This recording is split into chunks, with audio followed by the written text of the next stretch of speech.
Buenas tardes, queridos cristovidentes. De nuevo con ustedes desde la Basílica Nacional de Nuestra Señora del Rosario de Chiquinquirá para continuar estos especiales acerca de la figura de María en este mes de mayo. Hoy, como les anunciaba ayer, vamos a abordar la figura de Nuestra Señora desde la perspectiva de la Sagrada Escritura. Y es que es apenas natural. Toda la fe de la Iglesia, todo lo que los cristianos católicos creemos y profesamos, está fundado en la palabra de Dios. Y esto tiene que ocurrir también con la fe, con la devoción, con la teología, con todo lo que afirmamos acerca de la figura de María. De alguna manera está contenido ya en la Escritura o ha sido un desarrollo de los otros dos pilares de nuestra tradición católica: el magisterio, la enseñanza de la Iglesia, y una larga tradición que arranca ya desde los apóstoles. Sin más preámbulos, les presento al padre Fernando Piña Montañés. Él es el maestro de novicios dominicos aquí en Chiquinquirá. Es un buen conocedor de la Sagrada Escritura y ama muchísimo a Nuestra Señora del Rosario de Chiquinquirá.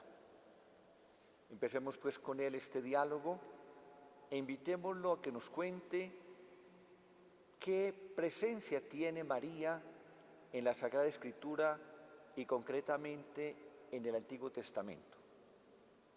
Bueno, un saludo, Padre Carlos Mario, amigos cristovidentes, un saludo en el Señor y en este escenario tan bello, el Santuario Nacional.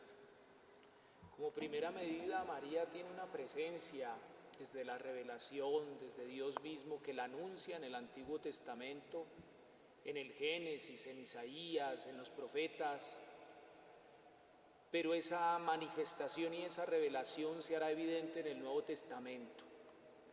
Lo que de ella se revela para la obra salvífica, para el plan de salvación de Dios, queda insinuado, pero no retoma los ecos y las consecuencias del plan salvífico de Dios, sino hasta el Nuevo Testamento, hasta que Cristo, con su palabra, con sus obras, con su muerte y resurrección, nos vaya ampliando la mirada del plan de salvación. Allí será cuando retomamos textos que ya estaban revelando la presencia de María, y los mismos evangelistas son los que insinúan desde el Nuevo Testamento explorar este tipo de textos y otros que estaban allí silenciosos. Padre Fernando, por ejemplo, en ese texto del Génesis, al principio, en la creación, cuando ya Dios anuncia una salvación futura, se habla de una mujer. ¿Podríamos encontrar allí un referente, una alusión lejana a la Virgen María? En manera especial, se le llama al Génesis 3:15 el protoevangelio, porque sin mencionar la palabra María, se habla de una mujer. Y en particular Dios habla al enemigo, al que causa el desastre del pecado en el ser humano, para que dé un mal paso el ser humano en el uso de su libertad, de su discernimiento, en la caída. En ese escenario aparece que una mujer y su descendencia pisará tu cabeza. Evidentemente que será en el tiempo que se descubre que hace alusión a Cristo directamente y a la persona de María. Esto tendrá unos efectos teológicos en la cristología y posteriormente en la mariología, pero ahí está silenciosa, insinuada, pero solo a la luz del Nuevo Testamento hablaremos. María es esa mujer. Padre Fernando, sobre todo en el periodo del Adviento, leemos varios textos, recuerdo ahora la profecía de Natán, algunos textos de Isaías, Jeremías, algún otro profeta, Oseas, en fin, que hacen referencia a un nacimiento, a un Mesías, a un hijo de mujer, a un engendrado en el tiempo. Esos textos proféticos, igual que algunas figuras interesantes de mujeres que en Israel se destacan por su valentía, por su fe, por su importancia a lo largo de ese largo camino que va preparando el advenimiento del Salvador, podríamos ver en esas mujeres bíblicas y en esos textos proféticos también, de alguna manera, una cierta anticipación del papel y de la figura de la Madre en el Evangelio. Bueno, como primera medida, el pueblo de Israel es un pueblo expectante, está lleno de promesas, está lleno de expectativa, de esperanza, y espera esa venida que está anunciada en distintos símbolos y figuras y en distintos textos de los profetas. Entonces, ese es el tipo de literatura de Adviento, de una espera. Entonces Jerusalén espera, el pueblo de Israel espera, y se va dando esa como actitud. Allí se va colocando la persona de María en el Adviento como parte de ese pueblo. Se va como aplicando, se va insinuando para hacer parte de esas esperanzas, pero no se habla explícitamente de la persona de María, pero se va entrando en su espiritualidad, como que se le relaciona a ella con ese pueblo hebreo expectante. Entonces se van aplicando indirectamente pues esos pasajes que hacen parte de la espiritualidad hebrea de una mujer hebrea también. Hablando de esa mujer hebrea, yo recuerdo que en las clases de teología y de mariología en particular, se hablaba de como de un sector del pueblo judío, de una cierta, digamos, comunidad, los pobres de Yahvé, los Anahuín, ¿sí?, que eran como los que esperaban no ya una restauración política, digamos, un retorno a ese reino poderoso de David, sino otra cosa. Habían ido como profundizando en esa espiritualidad profética y habían llegado como a la conclusión de que lo que esperaban no era un tema de política y de poder, sino una manifestación de un Dios como servidor, como un Dios cercano, en un tono mucho más espiritual, más depurado.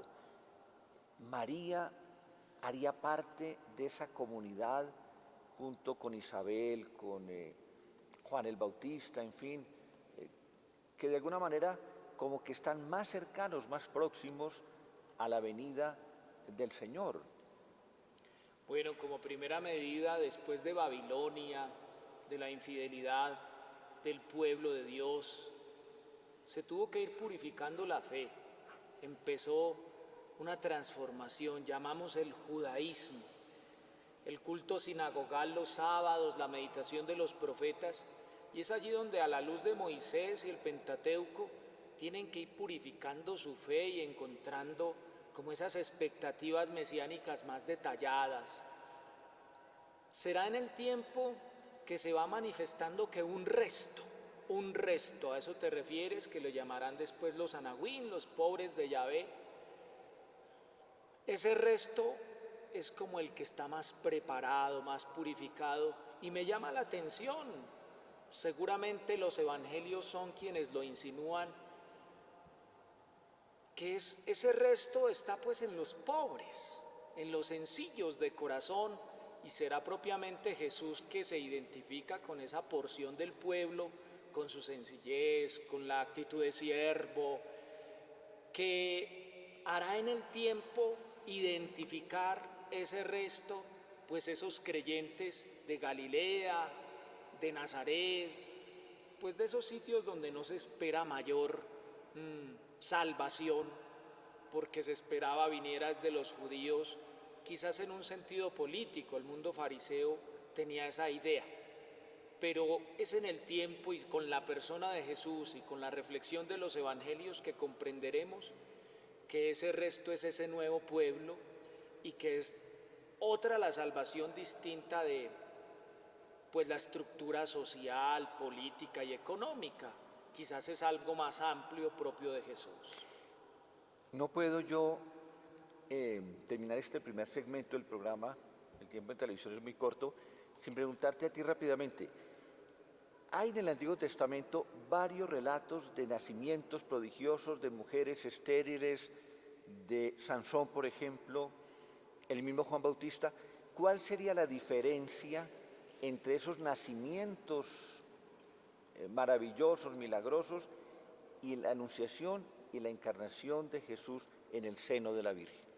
Como primera medida, sí, hay relatos que se llaman vocacionales, donde hay un mensaje, hay un evento como exclusivo, como sobrenatural, y donde hay una misión.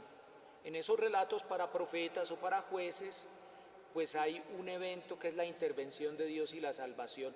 Eso es en común con el Evangelio y con el anuncio a María. Pero la diferencia es que aquí en particular es con una mujer, como en cierta medida la protagonista, la llamada a una misión y que es virgen. Eso sí no sucede en los otros eventos. También la persona del ángel no es cualquier ángel, de alto rango si se pudiera decir. Entonces allí llaman la atención como varias cosas y detalles. Se trata de la salvación ya no ocasional y temporal, sino para siempre. Ok, perfecto. Yo creo que vamos entonces redondeando el tema.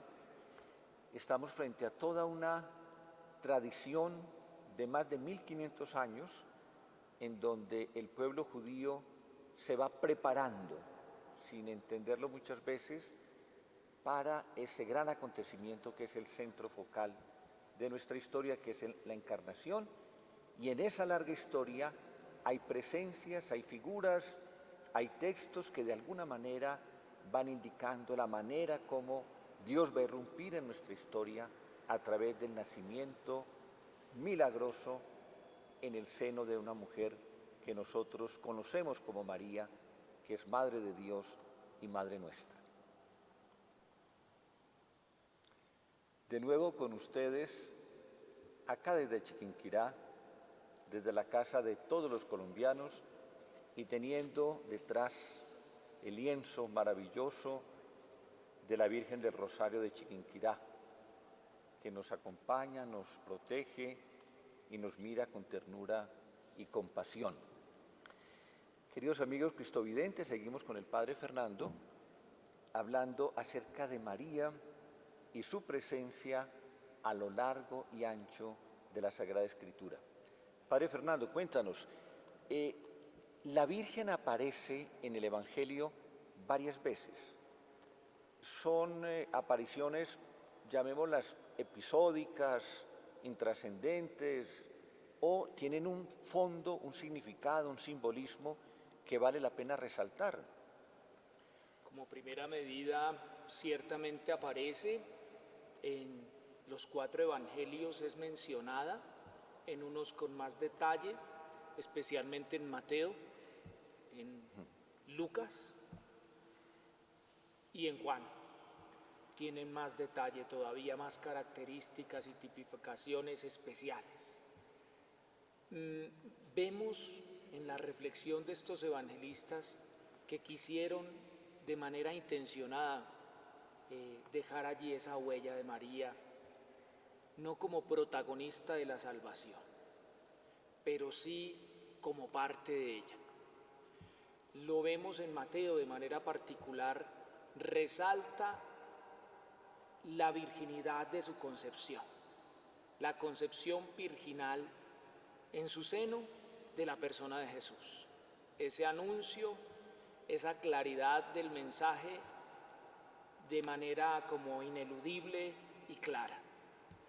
En Lucas hay más detalles todavía que van dibujando incluso la manera de ser de María. Más detalles en su manera de escuchar el mensaje, de retener el mensaje, y hace un poco más de eco de la persona de María, incluso en la segunda parte de su obra, que es en los Hechos de los Apóstoles. Y Juan tiene aún más detalle porque ya le da más rasgos a la presencia de María, que hacen eco tanto al inicio de su ministerio público, ministerio del Señor, como en el cierre de su obra en la cruz. Hablemos un poco del inicio del ministerio. Esa escena de María en Caná de Galilea, en aquella boda, ¿qué fondo tiene más allá del hecho de una mujer que se preocupa por la situación difícil que están atravesando aquellos novios y que ella piensa que su hijo puede hacer algo? Bueno, parecería una escena doméstica y muy familiar que nos muestra una María pues cercana. Eso parecería en un primer momento, como un escenario hasta bonito y muy familiar. Pero el mismo Jesús nos da a pensar a través del evangelista que esto tiene otro trasfondo más alto. Cuando menciona, no ha llegado mi hora, cuando se utiliza un término para ella, mujer, y pues están en un escenario de unas bodas, pues ahí, como decimos, todo parece familiar, pero esto tiene más su trascendencia teológica, cuando por bodas se entienden como los desposorios de Dios con su pueblo, cuando la hora que está pendiente es la hora de la redención y el papel esencial de Cristo al venir entre nosotros. Entonces ahí van tomando realces como más teológicos y más salvíficos, pues estos eventos de las bodas de Caná. Y la palabra mujer se conecta con la última escena donde nuevamente aparece María como mujer, llamada mujer. Eso quería preguntarte. María acompaña a Jesús durante toda su vida pública, pero siempre en retroscena, como decimos, entre bambalinas, sin un protagonismo, sin una presencia visible, pero siempre cercana y siempre acogedora. Pero en la cruz vuelve a aparecer ella de pie.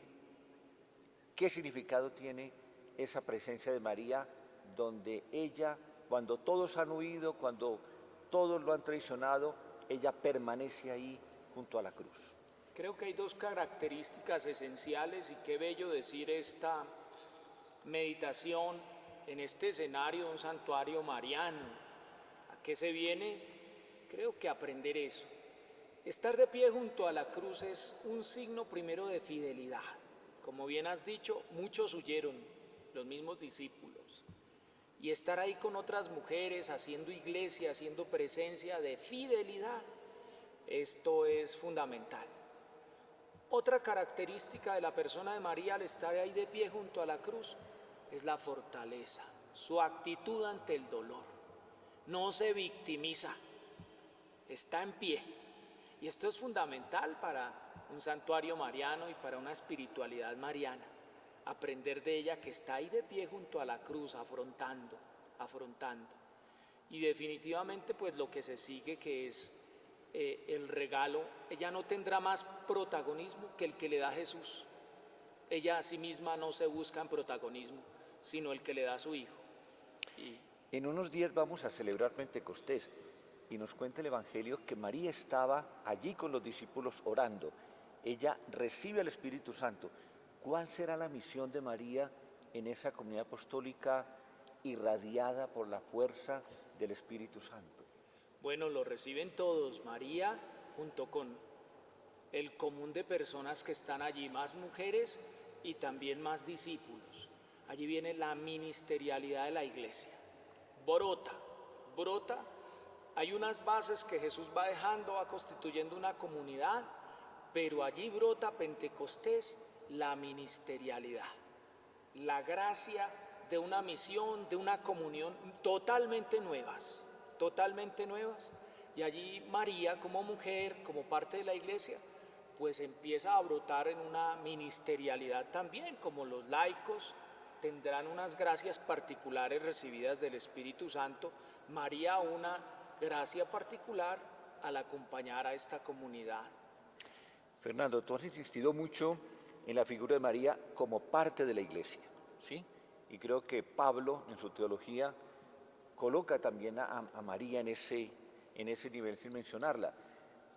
Por la escasez de tiempo, quisiera yo terminar con broche de oro este programa preguntándote, esa mujer vestida de sol, esa mujer en el desierto que da luz y que el dragón quiere devorar a su criatura, ¿es María?